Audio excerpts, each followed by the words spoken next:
Cancer है, stage 1। इनका इलाज जल्द से जल्द शुरू करना पड़ेगा, तभी आपके फादर के बचने के स्कोप है।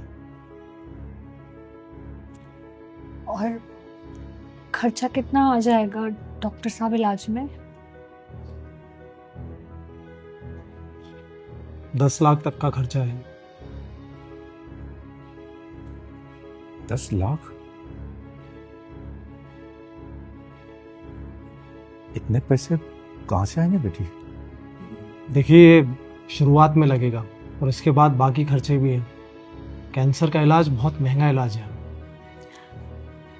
आप पैसों की चिंता मत कीजिए डॉक्टर साहब, आप इलाज पर ध्यान दीजिए, पैसों का इंतजाम हम कर लेंगे।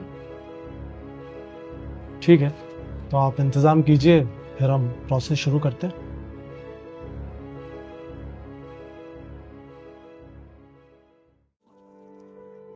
वहां तो तुम झट से बोल के आ गए, अब इतने पैसों का इंतजाम कहाँ से करेंगे? पापा, आपने कुछ साल पहले एक जमीन खरीदी थी ना, वो बेच देंगे। सर, कहीं उन्हें जमीन बेचनी ना पड़ जाए, देखने से गरीब लग रहे थे वो लोग।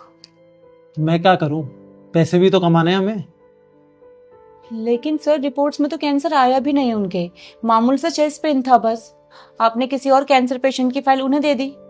मुझे पता है क्या था क्या नहीं था, लेकिन पैसे इसी तरह कमाए जाते। अगर डॉक्टर्स ऐसा ना करें ना, तो इतना बड़ा हॉस्पिटल कैसे खड़ा होगा। बहुत बड़ा हॉस्पिटल है वो, और डॉक्टर दुष्यंत भी बहुत बड़े डॉक्टर हैं, वो ठीक कर देंगे आपको। उन्हीं के चक्कर में अब मुझे अपनी इकलौती खरीदी जमीन भी बेचनी पड़ जाएगी। अरे जमीन आपकी जान से जरूरी थोड़ी है पापा। बेटा, वो जमीन मैंने तेरी शादी के लिए खरीदी थी कि उसे बेचकर तेरी शादी कर देता। अभी ना आप मेरी शादी की चिंता छोड़ ही दो, शादी का उस टाइम पे देख लेंगे, अभी आपका ठीक होना जरूरी है। मैं बात करती हूँ किसी से वो जमीन बेचने के लिए। तुम बैठी बैठी क्या कर रही हो, जाओ मेरे लंच का इंतजाम करो। आप हाथ मुंह धो लो, मैं खाना लगा रही हूँ।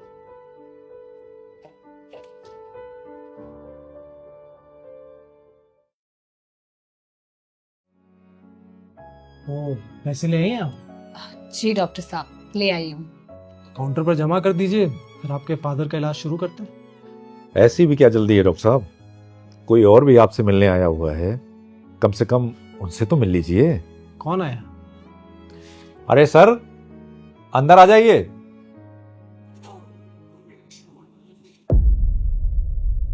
और डॉक्टर साहब, कितना फ्रॉड कर करके इस हॉस्पिटल को महल जैसा बनाओगे? कभी हमारे महल में भी दिन गुजारो। आपके लिए स्पेशल कमरा बनवा रखा है 4x6 का। कांस्टेबल, क्या बोल रहे हो तुम? समझ नहीं आएगी मेरी बात? धोखाधड़ी के केस में ना अंदर जाएगा।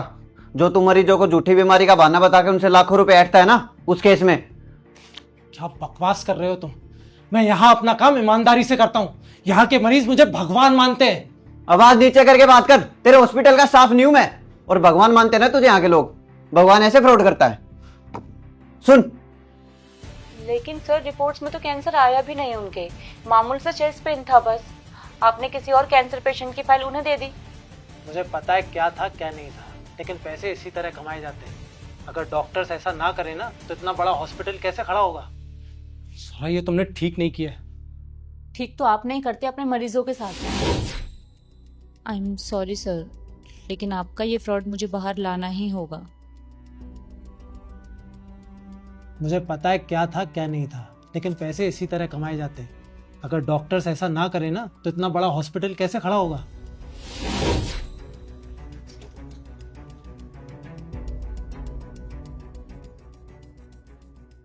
हेलो रिया मैम, मुझे आपको कुछ बताना है।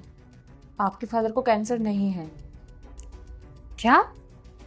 ये क्या कह रही हैं आप? स्वरा ने मुझे सब कुछ पहले ही कॉल पर बता दिया था, और ये वॉइस रिकॉर्डिंग का प्रूफ देकर ना पुलिस स्टेशन में मैंने एफआईआर भी फाइल करवा दी थी। एक नॉर्मल से चेस्ट पेन को कैंसर बताकर पैसे हड़पने की कोशिश कर रहे थे ना। अब जब जेल में सड़ोगे तो सारे के सारे फ्रॉड बाहर निकल आएंगे तुम्हारे। सुन, डॉक्टर है तुम, जनता तुझे भगवान मानती है, और जब भगवान शैतान वाले काम करने लग जाए ना, तो फर्ज बनता है उसे सबक सिखाने का। थाने चल, तेरा सारा शैतान निकाल। चले।